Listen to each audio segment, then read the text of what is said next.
अगर आपकी विपत्ति आपके लिए लाभकारी हो रही है, अगर आपकी समस्याएं आपके लिए उन्नति का कारण हो रही है, अगर आपके ऊपर दोष रोपण, अगर आपके ऊपर विपत्तियां, परेशानियां आपके लिए आशीष का कारण बन रही हैं, इसका मतलब आपकी विपत्तियों में विपत्ति। Praise the Lord.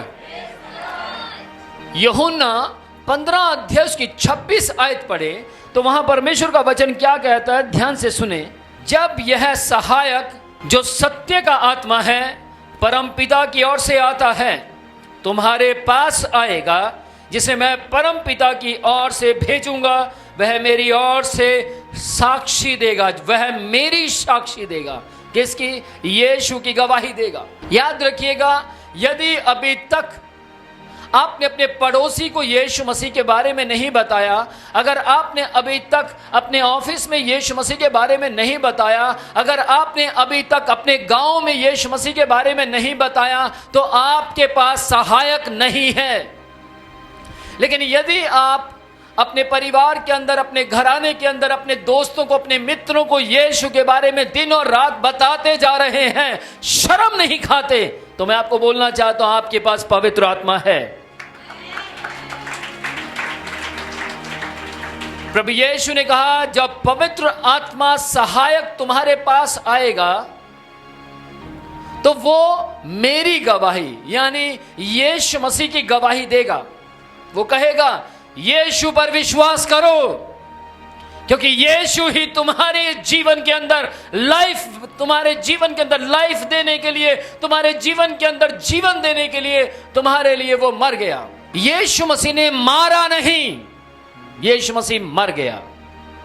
यीशु मसीह ने कत्ल नहीं किए, यीशु मसीह ने कत्ल करने वालों को जीवन दिया।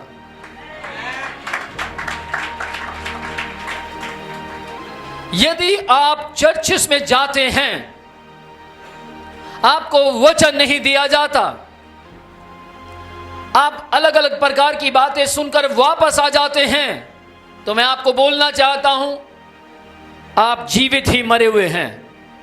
लेकिन यदि आपको वचन दिया जाता है और आप रोज वचन खाते हैं, तो आप मर भी जाएंगे तो भी जीवित रहेंगे।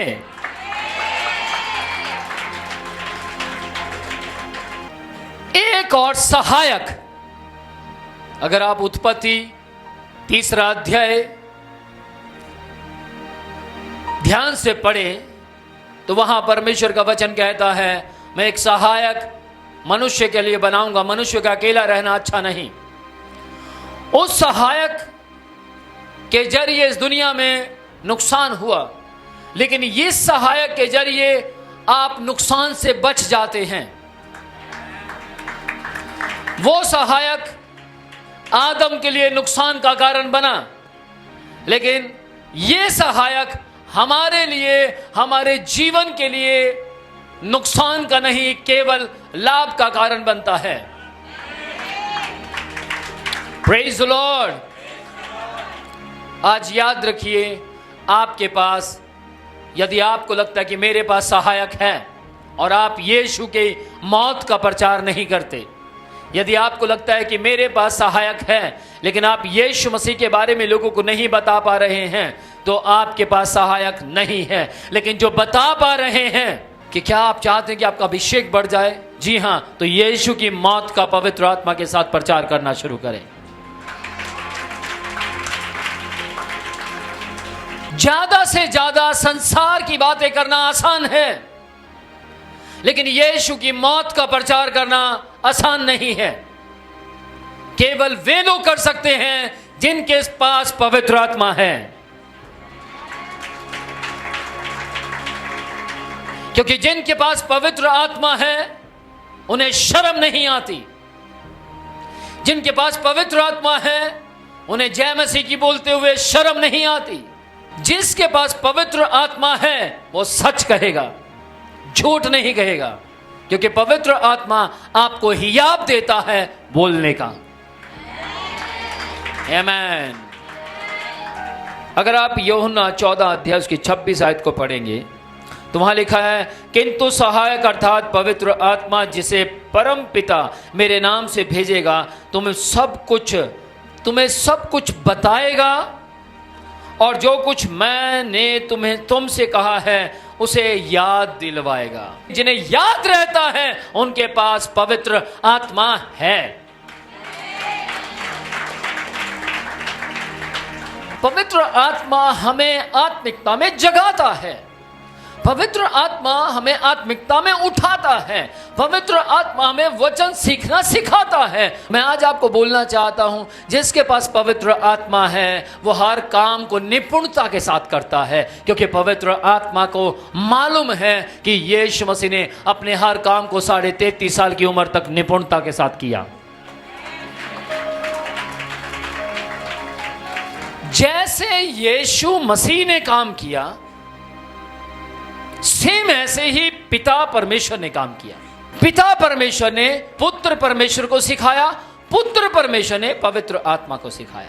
पिता परमेश्वर में से पुत्र परमेश्वर निकला, पुत्र परमेश्वर के द्वारा पवित्र आत्मा दुनिया में आया। पिता परमेश्वर निपुणता के साथ काम करता रहा और पुत्र परमेश्वर पिता में से निकला, उसने भी निपुणता के साथ काम किया। पिता परमेश्वर, फिर पुत्र परमेश्वर, और पुत्र परमेश्वर के द्वारा पवित्र आत्मा परमेश्वर आया, और पवित्र आत्मा परमेश्वर भी निपुणता के साथ काम कर रहा है। पिता परमेश्वर चाहता है, पुत्र परमेश्वर चाहता है, पवित्र आत्मा परमेश्वर चाहता है कि एक व्यक्ति जो पाप में से बचाया गया है वो भी अपना काम निपुणता के साथ करे। यदि आप अपना काम निपुणता के साथ करते हैं तो आप पिता परमेश्वर के साथ, पुत्र परमेश्वर के साथ, पवित्र आत्मा परमेश्वर के साथ मैच खाते हैं। और यदि आप अपने काम को डिले करते हैं तो किसके साथ मैच खाते हैं? मैं नहीं जानता, मैं केवल बाइबल को जानता हूं। आपको ना केवल पवित्र आत्मा को, बल्कि आपको पिता परमेश्वर देख रहा है, आपको पुत्र परमेश्वर देख रहा है, आपको पवित्र आत्मा परमेश्वर देख रहा है। वो तीनों आपको अपनी समानता, अपने स्वरूप में देख रहे हैं। इसलिए देख रहे हैं एक दिन ये व्यक्ति भी मरने के बाद हमारे जैसा हो जाएगा। इसीलिए मौत का भय ना खाएं, बल्कि पिता परमेश्वर का भय खाएं, पुत्र परमेश्वर का भय खाएं, पवित्र आत्मा परमेश्वर का भय खाएं। वो बाइबल कहती है श्रापित है वो मनुष्य जो मनुष्य का भय, मनुष्य का डर खाता है, लेकिन धन्य व्यक्ति जो परमेश्वर का भय मानता है। यदि आपको दुनिया का डर लगता है तो पवित्र आत्मा तुरंत कहेगा मत डर, क्योंकि परमेश्वर पिता, पुत्र परमेश्वर और पवित्र आत्मा परमेश्वर तेरे साथ है। यूहन्ना 14 अध्याय उसकी 16 आयत में परमेश्वर का वचन कहता है, मैं परम पिता से विनती करूंगा और वह तुम्हें एक दूसरा सहायक देगा। दूसरा सहायक, पहला सहायक कौन था? मैं थोड़ा और ध्यान से बाइबल को पढ़ रहा था और मैंने पवित्र आत्मा से बोला, क्या सचमुच दूसरा सहायक आप हैं? तो पवित्र आत्मा ने बोला हां। तो पहला सहायक कौन है? तो पवित्र आत्मा ने बोला यीशु मसीह। ध्यान से सुनना, यीशु मसीह ने कहा, असलियत में इन दो सहायकों के साथ पहली महिला जो औरत थी मैच नहीं खाती। किस किस को सुनाई दे रहा है? मैच नहीं खाती, क्योंकि पहली महिला के जरिए, यानी पहला सहायक जो दुनियावी था और उसने दुनियावी काम कर कर पाप लेकर आया। लेकिन उसके बाद पहला आदम कौन था? नहीं, पहला आदम था। दूसरा आदम कौन बना? यीशु मसीह। लेकिन ध्यान से सुनिएगा, यीशु मसीह पहला सहायक बन गया। कैसे? हम सब पाप में थे, हम सब गुनाह में थे, हमें गुनाह से बचाने वाला पहला सहायक यीशु मसीह है। अब यीशु मसीह क्या कहते हैं? मैं पिता से विनती करूंगा, यूहन्ना 14 अध्याय उसकी 16 आयत में, मैं पिता से विनती करूंगा, वो तुम्हें एक और सहायक देगा। किससे बात कर रहा था वो? चेलों से। क्या चेलों में अनमैरिड लोग थे? हाँ थे। कौन कौन था? तीमुथियुस था, हाँ या ना? बरनबास था, फिलिपुस था, और भी कई लोग थे। अब उनके पास तो सहायक था नहीं। किस किस को सुनाई दिया? ध्यान से सुनना। उसने बोला मैं पिता से विनती करूंगा और पिता तुम्हें एक और सहायक देगा।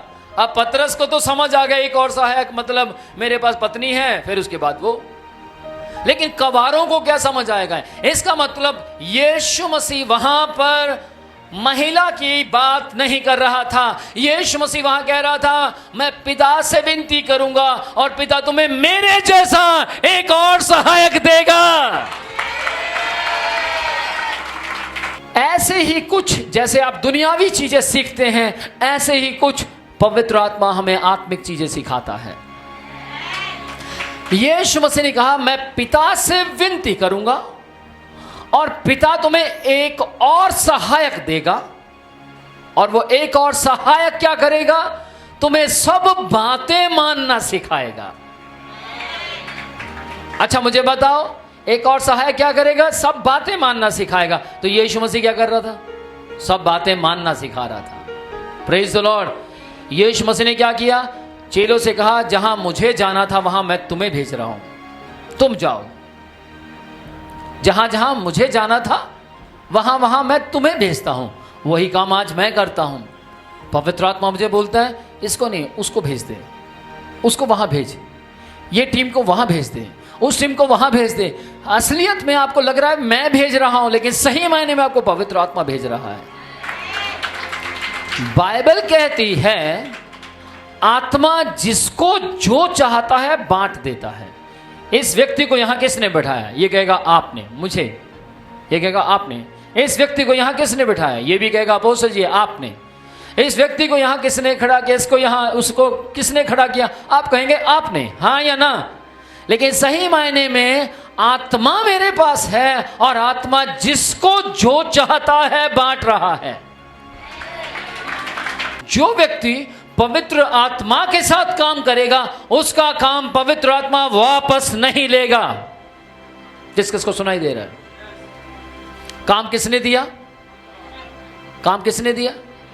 किसके जरिए दिया? चरवाहे के जरिए। तो ध्यान से सुनना, जब चरवाहे के जरिए दिया तो लेगा किसके जरिए? चरवाहे के जरिए। समझ पा रहे हैं? याद रखिएगा, जो व्यक्ति निपुणता के साथ काम करता रहेगा, बरनबास जब तक निपुणता के साथ काम करता रहा वो विश्वास और आत्मा से परिपूर्ण व्यक्ति कहलाया। लेकिन एक जगह गड़बड़ हो गई। बरनबास बहुत अच्छा व्यक्ति था, उसके जरिए हजारों लोग चर्च में आए। उसने कभी घमंड नहीं कहा कि लोग मेरे जरिए आ रहे हैं। उसने कभी घमंड नहीं कहा कि इन लोगों को मैंने सही समझाया है। लेकिन एक जगह गड़बड़ हो गई। कहां? पौल ने कहा कि मैं मरकुस को अपने साथ नहीं लेकर जाऊंगा क्योंकि वो सेवकाई में गड़बड़ करता है। पौल को किसने कहा? पवित्र आत्मा ने। पौल को किसने कहा? पवित्र आत्मा ने। लेकिन पवित्र आत्मा जी बरनबास से भी कह रहे थे मरकुस को मत लेकर जाओ, पर बरनबास सुन नहीं रहा था। और बरनबास ने क्या कहा? मैं तो मरकुस को लेकर जाऊंगा। पौल ने कहा मेरी बात ध्यान से सुनना, ये अच्छी बात नहीं है। हो सकता पौल ने कहा होगा तू दास है, स्वामी मत बन। मैं स्वामी हूं, खुदा ने मुझे तेरे ऊपर खड़ा किया है, इसलिए तुझे मेरे कमांड को सुनना चाहिए। और बरनबास ने कहा बस बस बस, मैं भी आत्मा और विश्वास से परिपूर्ण हूं, मैं भी छोटा सा व्यक्ति नहीं हूं। और वहां गड़बड़ कर गया वो, और वहां उसने आर्ग्यू की, बहस की। और बस बहस करने के बाद पूरी बाइबल में उसके बाद कहीं पर भी बरनबास का नाम दर्ज नहीं हुआ। तो मैं आज आपको बोलना चाहता हूं, हो सकता है परमेश्वर आपके जरिए बहुत काम करे, हो सकता है परमेश्वर आपको बहुत इस्तेमाल करे, लेकिन याद रखना बाइबल कहती है, नीति वचन में लिखा, मुझे एक बात बड़ी पसंद नहीं आती, दास का स्वामी हो जाना। वचन सबके लिए सेम है।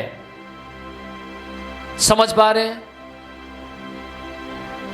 आप मुझे सलाह दे सकते हैं, हुक्म नहीं दे सकते। आप मुझे सलाह दे सकते हैं, एडवाइस दे सकते हैं, ऑर्डर नहीं दे सकते। लेकिन ध्यान दीजिएगा, पवित्र आत्मा ऑर्डर दे सकता है। और पौल ने क्या किया, वहां पर मरकुस को भी नहीं लेकर गया, बरनबास को भी नहीं लेकर गया, और बरनबास को क्या कहा, ठीक है फिर तेरी यही जिद है, तू मरकुस को लेकर जाएगा। जी हां। और उस दौरान हो सकता है पौल परमेश्वर की आत्मा से पूछ रहा, मैं क्या करूं, मैं तो फंस गया, इतना अच्छा खिलाड़ी जवाब दे रहा है, मैं नहीं जाऊंगा, मैं क्या करूं। तो पवित्र आत्मा ने बोला, डोंट वरी, सिलास को लेकर जा। और उसने कहा ठीक है सिलास, तू मेरे साथ चल। सिलास ने बोला ओके सर, और उसके साथ चल दिया। और बाइबल कहती है वो दोनों लोग दुनिया हिला दी उन्होंने। और बाइबल कहती है पौलुस और सिलास ऐसे एक मन हो गए, ऐसे एक चित्त हो गए, ऐसे एक विचार हो गए कि जेल के अंदर तूफान भी यीशु मसीह बनकर आ गया।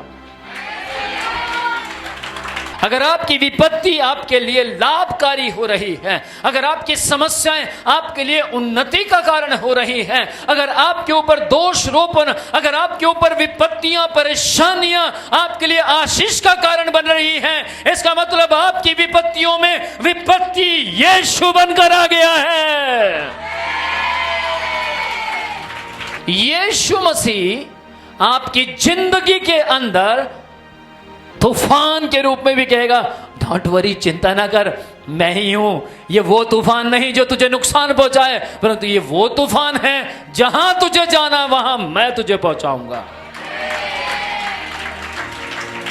चर्च, अगर आज आप अपने कामों को निपुणता के साथ करते हैं तो वो आपके काम नहीं है, वो बाइबल के काम है। अगर आज आप जो भी सेवा आपको खुदा ने दी है वो चाहे छोटी सी हो, लेकिन अगर आप उसको निपुणता के साथ करते हैं, विश्वास योग्यता के साथ करते हैं, तो परमेश्वर बड़ी विपत्ति लाकर भी आपको सुरक्षा ही देगा।